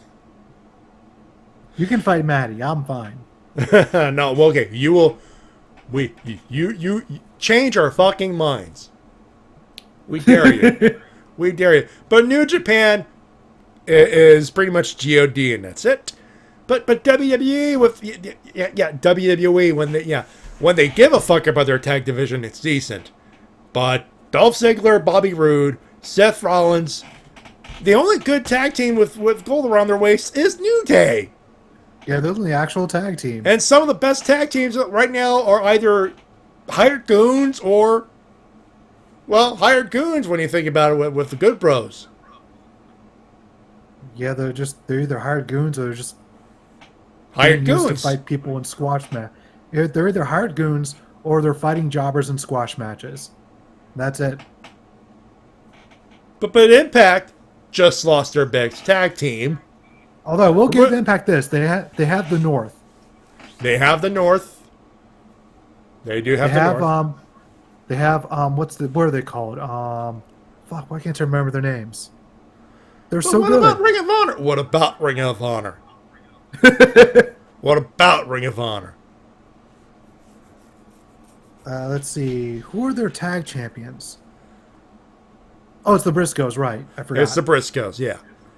And in fairness, you bring the Briscoes to AEW, then you to pack it the fuck in. I think AEW is the only other place the Briscoes could work outside of Ring of Honor at this point. Because I know WWE aren't interested in them, and I don't think that Impact... Which, how fucking stupid does that sound to you, not being interested in the Briscoes? Well, they aren't exactly the type of people you can market to a general audience. Fair point. They're not exactly the most PG people in the world. Yeah, like, when you consider WWE's, image, the Briscoes really would not fit into that. No. And for those, if Devin and Renico, they're like Devin or it's just kind of a shit show, and Renico Ring of Dishonor. It's not that bad yet. It's getting there, but it's not there yet. Anyway, we'll continue. Overall, I give it a 4 out of 5. NXT Takeover, UK Takeover, Cardiff. Have to see it. Much of the match of Walter Tyler Bate, who received just for the match between Walter and versus Tyler Bate, who received a 5-star rating by Meltzer, next to Bucks and Lucha Bros at All Out. Raw outside of the ending, holy shit! Bayley turned heel. Not good. Outside of Cedric Alexander, who gave Corbin the best match of his fucking career. Damn. I didn't care for it. Rudolph, that's Ziggler and Rude team, was so weak. The Viking Raiders are back squashing jobbers. Why? And Ricochet and Joe ended up in a no contest. Yeah, nothing much to say. SmackDown, the better of the week. Bayley is on the equivalent of Bo Dallas back on NXT, the corny hero. Gable had an awesome match with Almas. That upset win, though. Rowan was, in the end, the culprit between Roman Reigns and he murdered D-Bry the same way a villain squashed Captain Planet with pollution. Apt analogy if I ever read one.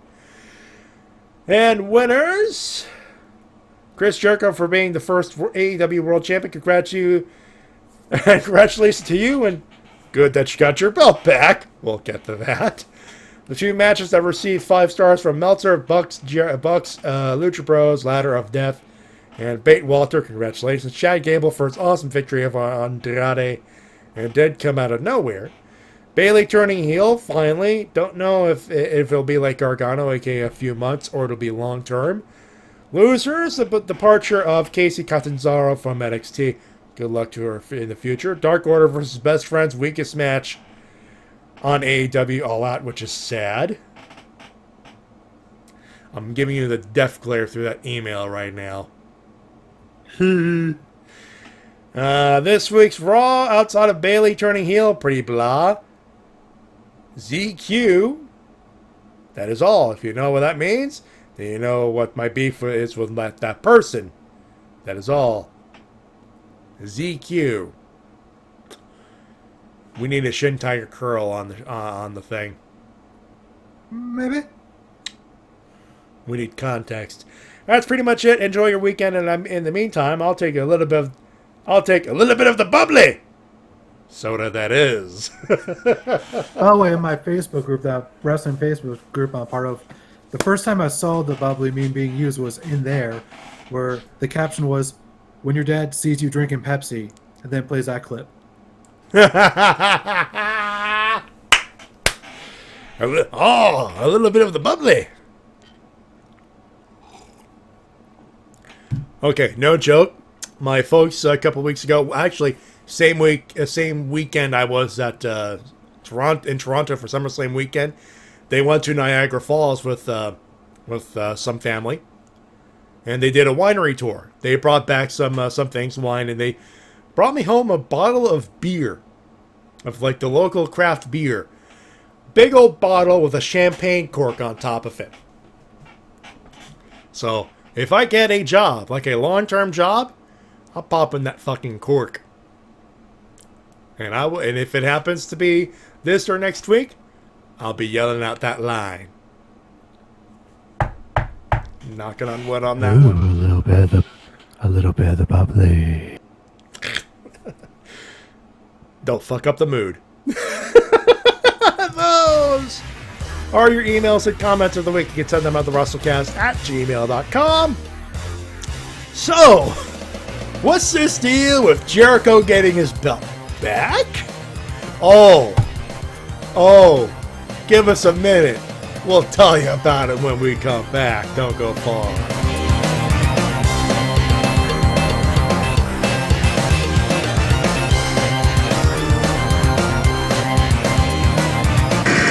And now a word from our sponsors. Who's Tom Stamos? Take one look at them because you're going to be seeing and hearing a lot of them. We build vans factory direct. Don't be mistaken by the middleman. Eliminate the middleman. Come directly to our plant. Buy one factory direct. Dusty, tell him. You know Dusty Roller Magazine does not tell you no lies. Don't lead you astray. Right here, Tom Stamos is going to be in your hearts, your souls, and your mind. Because you can come to the factory right here in Georgia and get what you want to get for the littlest price of all. Promotional consideration paid for by the following.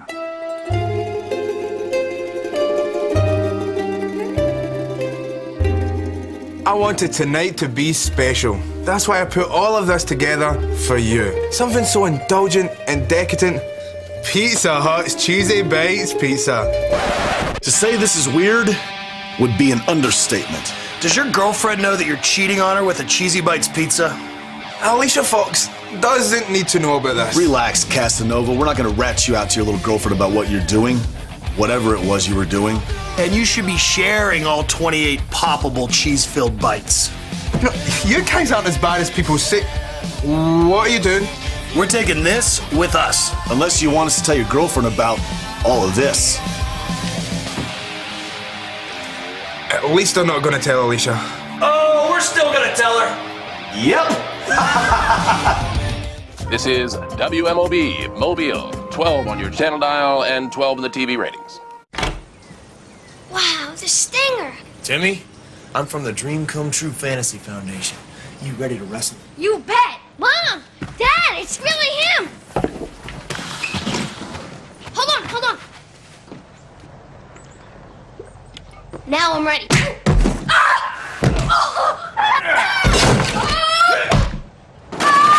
It looks so real. Don't count on Sprite to do anything but quench your thirst.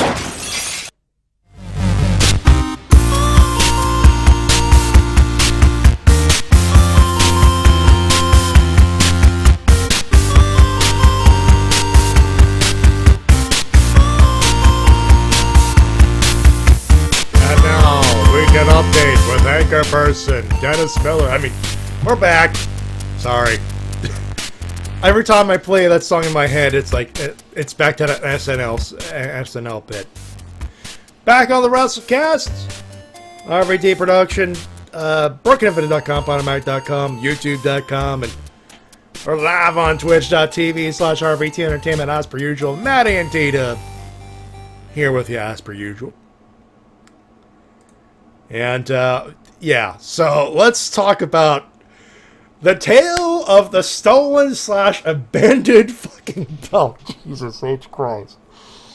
You thought the bubbly meme was something, Jesus H. Alright, so if I can sort of create a timeline of this, yeah, just lay out. Yeah. So Chris Jericho is in Tallahassee. Yeah. He's in his limo.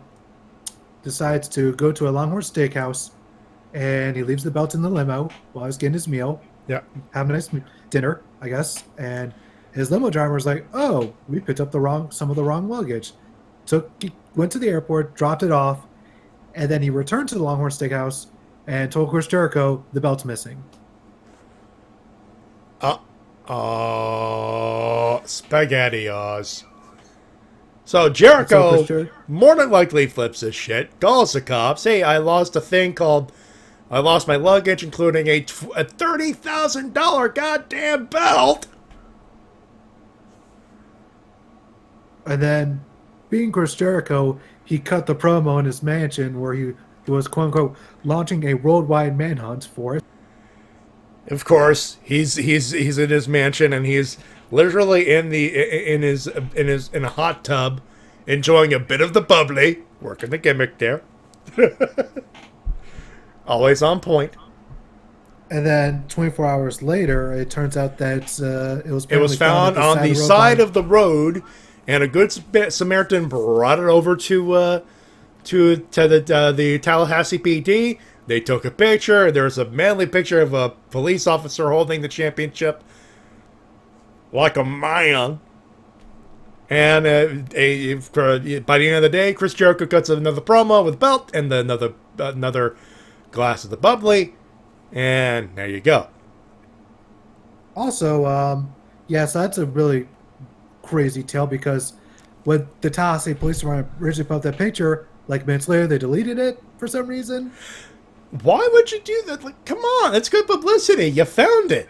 Brag about it. I can only imagine that it may have been due to the report not being completely done filing or something like that, because which could make sense, yeah. Which means it could have been in violation of some minor code, maybe? I don't know. Police work is very bureaucratic. Yeah. And in fairness, and of course, aside from the guy, the Good Samaritan, literally just, again, found it on the side of the road somewhere. Figured, you know what? He figured he's not that interested, but he knows it's got to be a big deal like a replica, so he goes on Craigslist in the Lost and Found, and the wrestling fan, being wrestling fans, hey, bring that to the police, they're looking for it. Also, another thing came to my head. They may have also been technically investigating that person when he brought it in while they took that picture. Maybe. So they didn't want to, say case closed immediately until they, got all your ducks in a row. Yeah. And but, of course, the internet is forever, and we have that wonderful image at the very least. Also, there are some people saying this whole thing was a work when no, it isn't, because there is a real police report. Yeah, there's a real police report. The police were involved, which if the police are involved, it's a shoot. Although, if that is a work, that's elaborate as hell. I'll tell you that much. 100% illegal. Yeah. And I could kind of see from the Good Samaritan, he figured he probably was on the top of a limo or top of a vehicle. They drove off, the belt flew off, and it wound up there. From what I've heard, the belt was actually in the limo. That's just from what I heard, and I'm just wondering, was this really a Good Samaritan, or was he oh, fuck, this belt's hot. I better get rid of it as fast as possible. Let me just... Oh, yeah, I found it. Here you go. Bye-bye. Hey, in fairness, if he didn't know, probably didn't know. I just wonder, whoever took the belt, did they just think, oh, I could totally just sell this at some pawn shop. No one will notice. Not realizing that it had just appeared on pay-per-view, and at the very least, hundreds of thousands of people are now aware of it because of that. Shrugging on that one. I'm just wondering why you would. No, all I know is at the end of the day, we doubled the fucking Jericho memes over that story. Yeah, and Jericho handled this like a champion. He handled it like a champion. Quite literally. I do not think that there's going to be a better story this year than that whole stolen championship situation. There's memes of Hunter showing it off it's a video of him showing off the North American title, but it's the AEW title. Kayfabe News brought in, say we're do the American American Western Eastern Championship. The American East-West Championship. Yeah, the AEW Championship for short. There's a plethora of Vince McMahon memes saying, "Mine, God damn it, mine." I heard that the person taking off was seen riding on a horse. Riding on a horse. A man was literally, Vince McMahon was seen in rumors of Vince McMahon in Tallahassee going, "Mine, God damn it, fuck your fucking company. Fuck you, pal." Him holding the Photoshop of it's Vince holding up the smoking skull belt out, flipping a bird at Austin, but it's the AEW title being photoshopped in, and instead of Austin, it's Cody or Jericho. Fun fucking times, and they keep going. So the thumb is up. Oh wait, if you guys haven't heard, Jericho capitalized off this whole bubbly nonsense, by the way, with a new T-shirt, which is selling like hot fucking cakes on Pro Wrestling Tees. So, yeah. It's also being advertised on the AEW official website. So, yeah, for those wondering, the link is there on screen and in the chat room for you folks live. Come on. I mean, a little bit of the bubbly. It's right there. It's right there. Right there.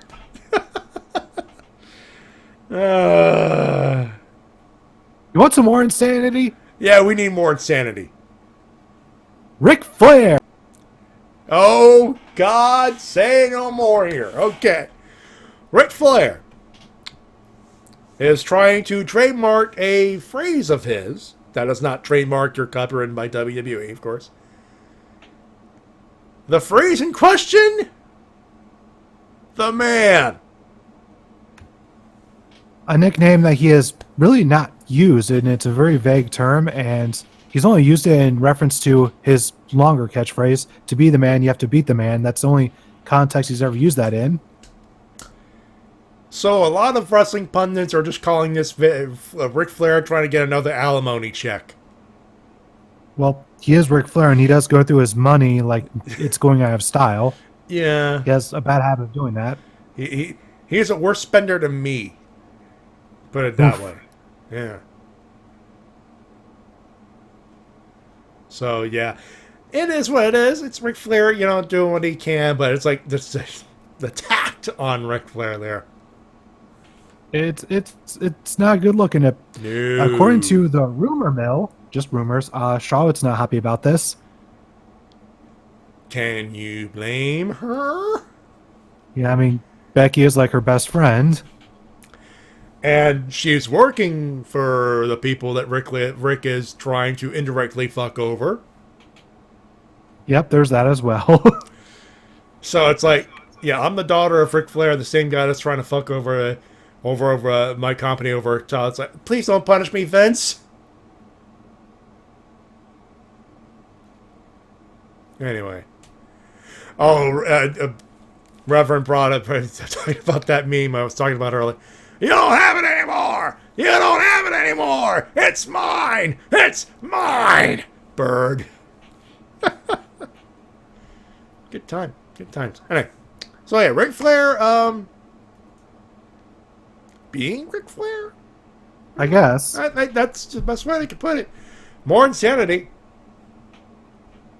But not as... no, Hairball not knowing about the trio of Pump from the King of Trios is... yeah, that was announced like, what, 3 or 4 months ago? Yeah, and we were talking about that. So, he must have forgotten, and he probably marked out. As one would, after seeing an image of Jordan Grace, Petey Williams, and Scott Steiner with the chainmail and the glasses. Announced as a trio. Can't wait for King of Trios. Should be a fun weekend. You know what's not fun? What is not fun, but I get a feel I know what you're talking about, but please say it. When a local wrestler makes an ass out of himself for the entire world to see and essentially get absolutely buried by everyone. Everyone. I may have missed this. Okay. Yeah, this happened over the weekend where local VCW wrestler, or at least at this point hoping former, OBT, decided to voice his opinion on Nyla Rose becoming one of the contenders for the women's title. Oh, I've heard of this. That's gotta suck. No, he's a former VCW guy too? Not former, at least not yet. I hope not yet, but that's not going to make him look They have good. a show happening tomorrow, and I hope he's not a part of it. Because his current role in the company is a goon for the major heel faction. It's like 5 goons and the head guy, Timmy Danger, and the manager, Neil Sharkey. Everyone else is an interchangeable goon. And he is a heel goon. Yeah. Well, at least he's working the heel side of the force. Fair enough, but no, that's not fair. He's taking a dump on a transgender woman. Is that what he's doing? Yep, just for being trans in a women's division, and he basically just calls Nyla a man. Yeah, I remember seeing that tweet. Fuck that guy. Yeah, and fuck him. The main reason I saw is because Joey Janela absolutely buried him. Do you have the tweet verbatim on you? I'm looking for it right now, actually. Yeah, because people need to hear this.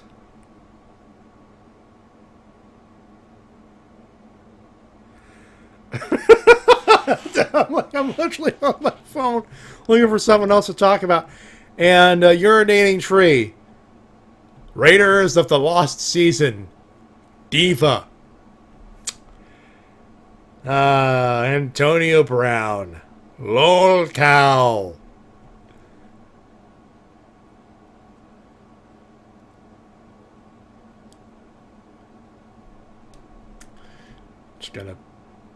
I'm just putting it like that.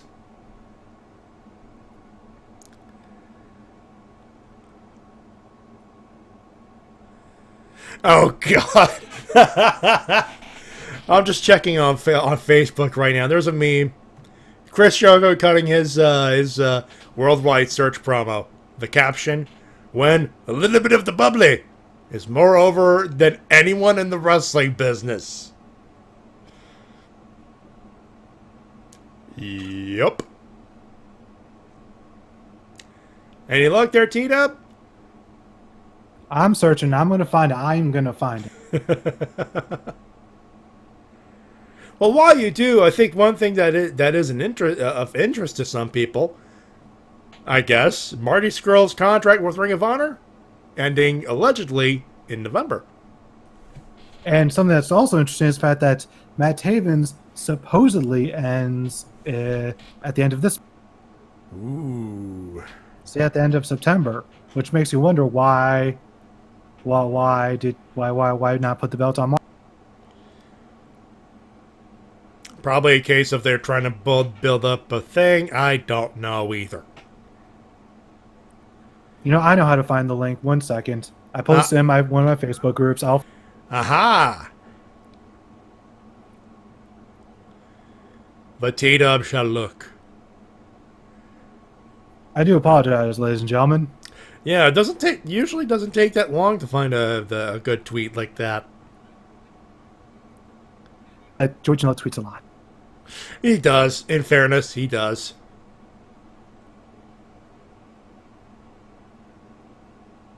All right, just give me a few moments. Oh, speaking of a little bit of bubbly meme. meme. I could just see my tweet. If only there's a way that I could just see my posts on this group, that would make it so much easier. For those wondering, there's a meme back to the little bit of bubbly meme. Vince McMahon doing it, say, "I'm going to inject the WWF with a lethal dose of poison," and at the end, me and a little bit of the bubbly. Superb.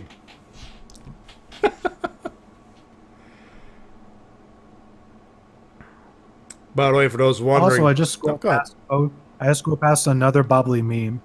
Rose done with Bubba Ray Dudley. Oh yeah, ECW. It's like, my name is Bubbly Ray Bubbly. Yep, that's the one. I think I shared that one.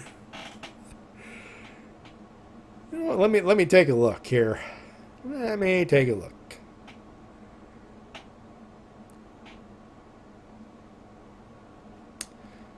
And Simpsons meme saying, you know, from the Yakuza episode of the Simpsons, and but Marge, that little guy hasn't done anything yet. Look at him. You know he's got to do something. You know he's going to be good. Massive audience pop. Aww. Found it. My name is Bubbly Ray Bubbly. My name is Bub. My name is Bubbly Ray Bubbly. Found it. Hey, there we go. Here's what Joey Janela had to say to him. Me and the rest of the professional wrestling community don't wish you on your future endeavors. Get the fuck out of the business. Oh, here's another class one. Speaking of Jericho, here's Jerichoception. You want to say let the bodies hit the floor? I would say let the bubblies hit the floor.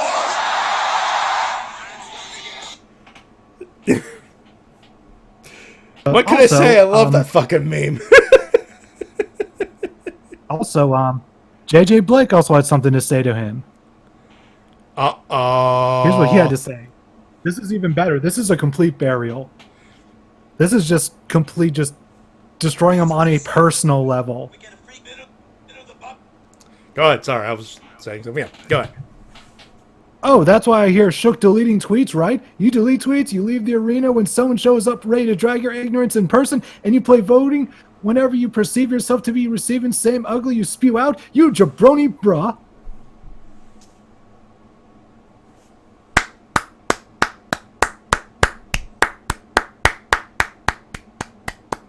That is an excellent smashing. Excellent. Yeah, and of course, just everyone else in the comment section. just completely dragging him. Just, this guy is just a piece of shit. Yep. And if anyone wants to see the tweet in person to see just how despicable it is, let me just... Yeah. If it is shareable in our chat, please do. That's the post from Mr. Activist OBT, as he calls himself on Twitter. Activist for what? I have no fucking clue. Activist OBT, huh? Oh wow, you must be one of them. You must be one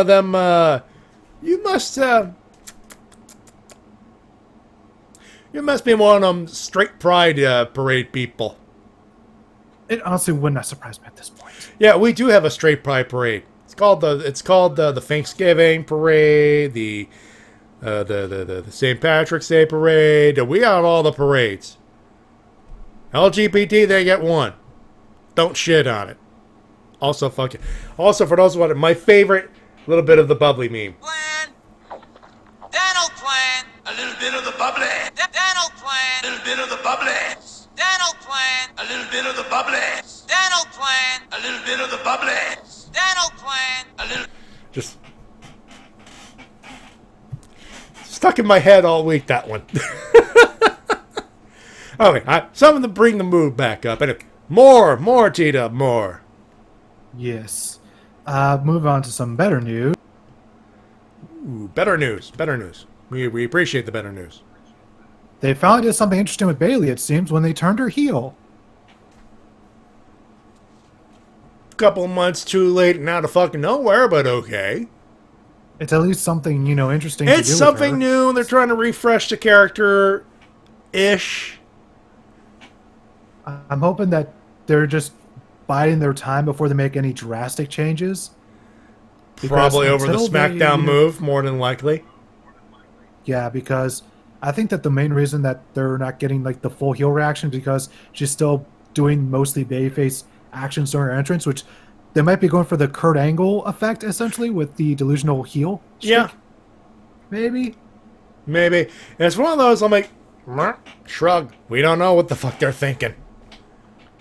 It did seem very heelish when both her and Sasha were beating down Charlotte on SmackDown this Tuesday. They were maintaining character at the very least. The Bailey and Sasha being friends and all that. It's like if Cody switched heel just to accommodate MJF. I guess the best way we can put it. And for those wondering, wait, isn't Cody supposed to be... Don't get me started on the whole Cody MJF thing, okay? That's complex, and the minute MJF turns, it'll all make more sense anyway, so...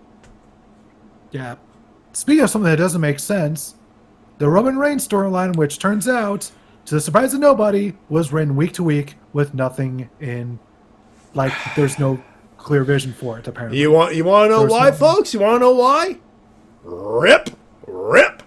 Give me another script, pal! Yeah, it's kind of hard to keep consistency when your scripts keep on getting ripped apart every single week. Why do I get the feeling the parts of the script that are being ripped up because people had actual sensible stories week to week as far as who ran over Roman?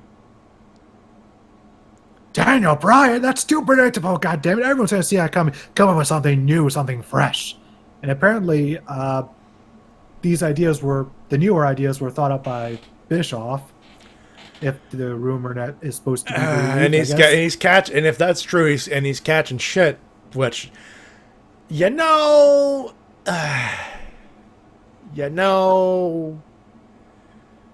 guy's trying. I mean, when your script's getting ripped off each week, there's only so many ideas you can put forward that make sense. Before you just throw up your hands in the air and just say just the most random shit that comes out of your mind. Yeah, Vince all of a sudden fucking likes it because you got 2 minutes left before show goddamn time. Funny story. You know Natalia's farting gimmick? What? That was a joke. That was a joke by the writers that they didn't think would actually go through. Never. The lesson here, folks, never suggest a fart joke to Vince McMahon. He'll run with it for months.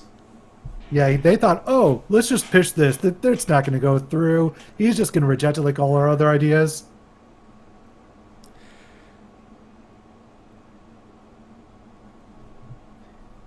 Just, Vince I wish I'm sorry for the dead air, but I'm trying to, fuck. Also, hey, Slick Rick, good for you to join us. Hello. Anyway. Oh, and there's a writer's shift happening, too. So that's apparently they're switching writers around between 205, Raw, and SmackDown.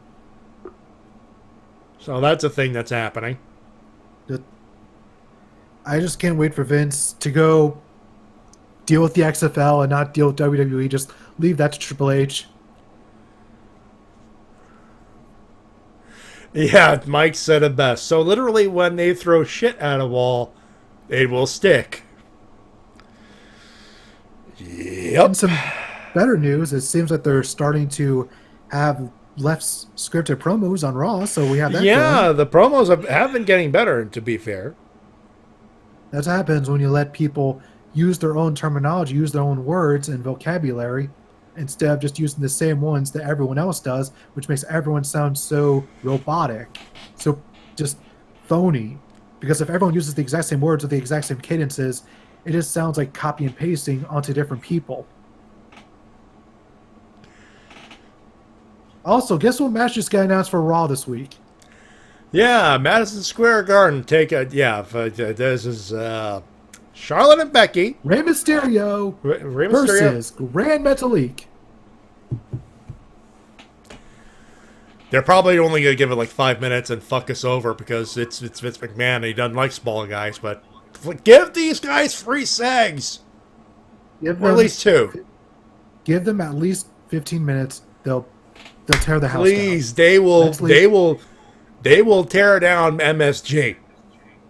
Grand Metalik has to be one of the most underutilized people on that entire roster. Absolutely. I really hope he opens everybody's eyes that night, and he somewhere down the line gets a mega push because he deserves it. 100%. 100%. And Bayley and Sasha taking on Charlotte and Becky.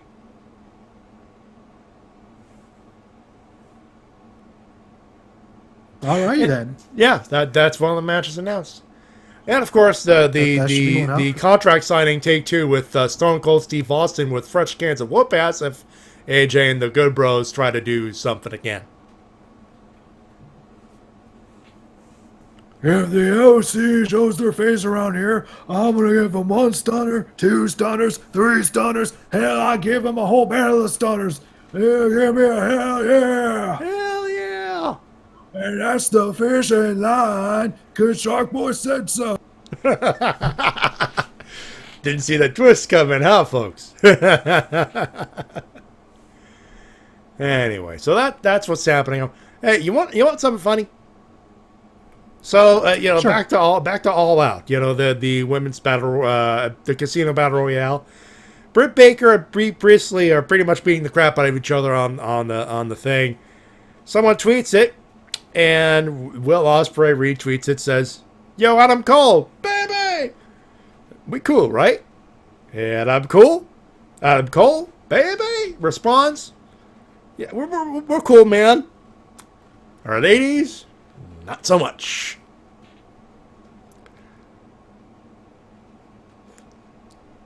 Anyway. Yeah.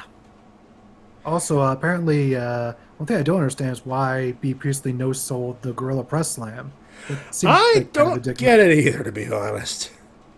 Seemed like a little bit of a dick move. I don't know, just me, man. I mean, there's heat. If nothing else, there's heat. I do not know how else to put it. I don't know about you, but I'm all out of news for the night. Then, my friend, I believe we shall do the winners and or losers. All right, my losers this week. I'm just going to give one to Mr. Activist, as he calls himself. I'm not even going to bring his fucking name up. You don't even deserve that attention. Though, to be fair, he is a loser. Yeah. Also, another person that buried him was the Angry Vet Facebook page. Oh, God.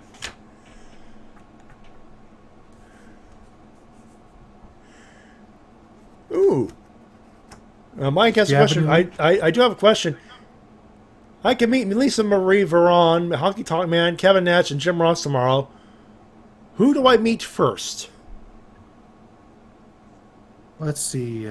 So Lisa Marie Veron, that's Victoria, for those wondering. Victoria / Tara. Nice, Sarah. Honky Tonk Man is the Honky Tonk goddamn man. Kevin Nash is... He's the Honky Tonk Man. He's Honky Tonk Man. Just, I'm cool. I'm cocky. He's cocky. He's bad. Kevin Nash is carrying a quad thinking about it. And Jim Ross is, of course, Jim goddamn Ross. Kevin Nash is just the coolest person in the history of wrestling. He is. He is. He doesn't have to do anything to get a pop. All he was walk through the curtain. Too sweet. Crowd cheers. Leaves. Yeah. He walks up, snaps a glove at WrestleMania, roof flies off. Dr. Nash! Probably the smartest person in the history of wrestling. One of, that's for sure. And I'm very proud that he's a Michigan boy. Anyway, for my loser, WWE, just, that was a shit Raw and a mediocre SmackDown, if you ask me. I've been hearing some praises from Raw from people this week. Yeah, I'm probably in the minority here, but... I want to be a minority. I don't need your authority. Down with the moral majority, 'cause I want to be a minority. Stepped out of the line. Thank you. Green Day, man. Before American Idiot, Green Day. So that, yeah. Hey, that's a good album. 21st Century Breakdown, Uno, Dos, and Tre, though. Yeah.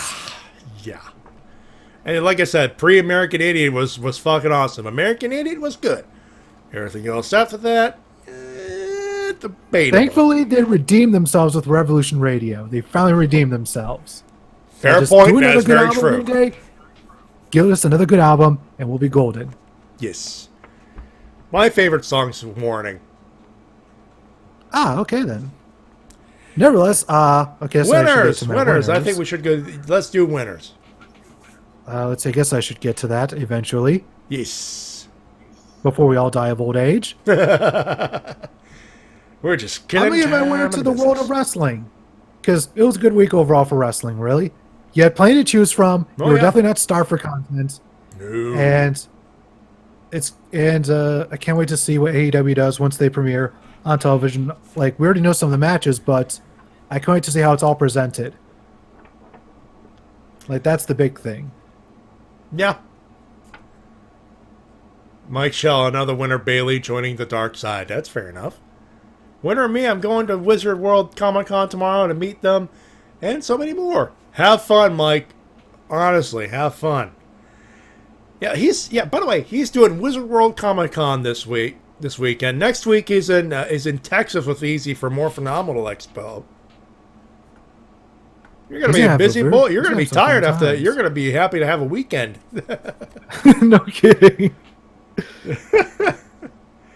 Anyway, for me, I got two specifically, but I'll add a few more on top of that. Chris Jericho, because the meme that he's become this week is amazing, and he's cashing in as he should. Also, props to Jericho for being the absolute king of taking advantage of a disadvantage. Yeah, you say Kevin Nash is the smartest man in wrestling. He's one of, especially considering how Chris Jericho handled this situation this week. Yeah, so many people could have just absolutely wallowed and just absolutely not knowing what to do if their title belt was stolen. But Jericho, being the consummate professional, turned this into a positive and got himself more over afterwards. So this and possibly may have gotten more viewers for TNT, which is a bonus. Because now they can run a storyline with this. With Jericho going, all right, which one of you stole my belt? And who knows if they could put anyone into that storyline. That could have been Moxley. Could have been Moxley. Could be Sean Spears. Could have been, as I said, Hangman on his horse. Hunter Horse Helms. Yes, that's a name he gave. That is legit. That is the name he gave it. I mean, Jericho in general, just for the memes, the little bit of bubbly, the cashing in, the intelligence of turning a very real life situation, and some of the best lies of grain of truth. That grain of truth is that the fact that belt disappearing actually fucking happened. But he turned it into an actual storyline for the company, and that's just the greatest thing ever. Genius. And with guys like Cody and the Young Bucks, they could do practically anything with that. The possibilities are endless. And speaking of AEW for another good pay-per-view, obviously. Everyone involved.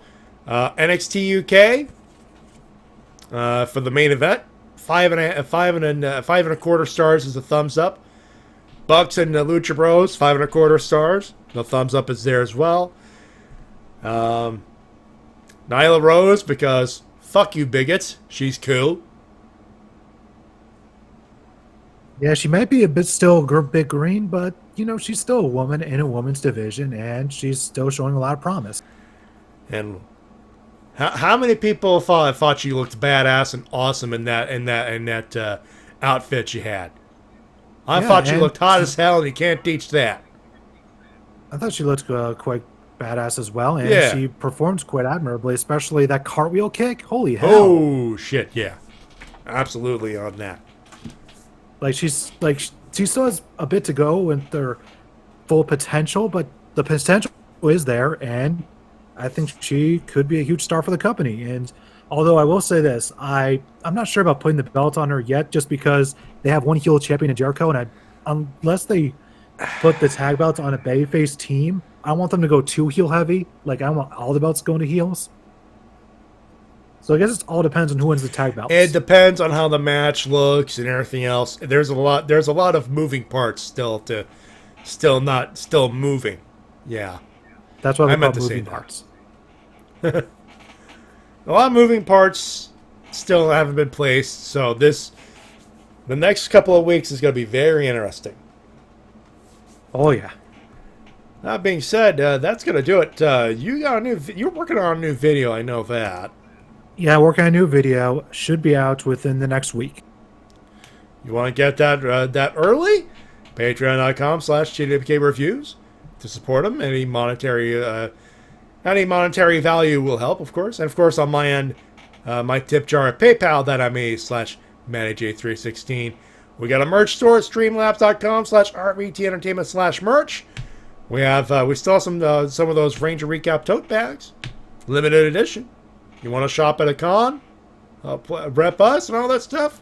Buy the merch. That's what we say. Emails at thewrestlecast@gmail.com as per usual.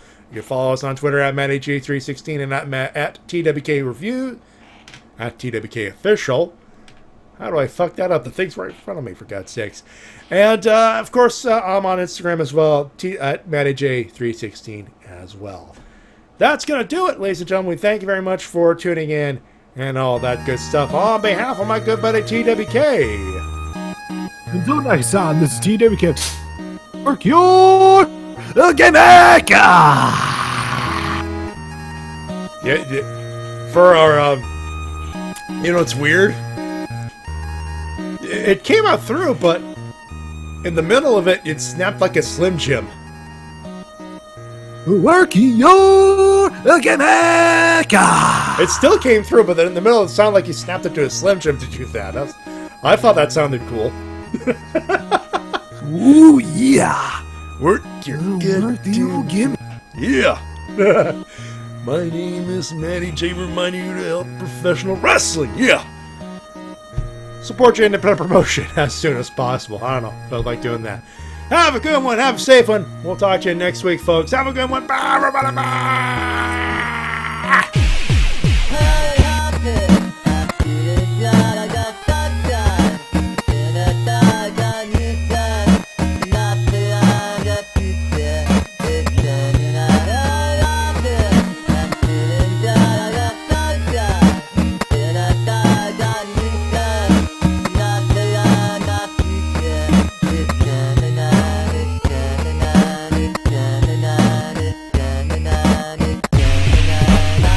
Yeah.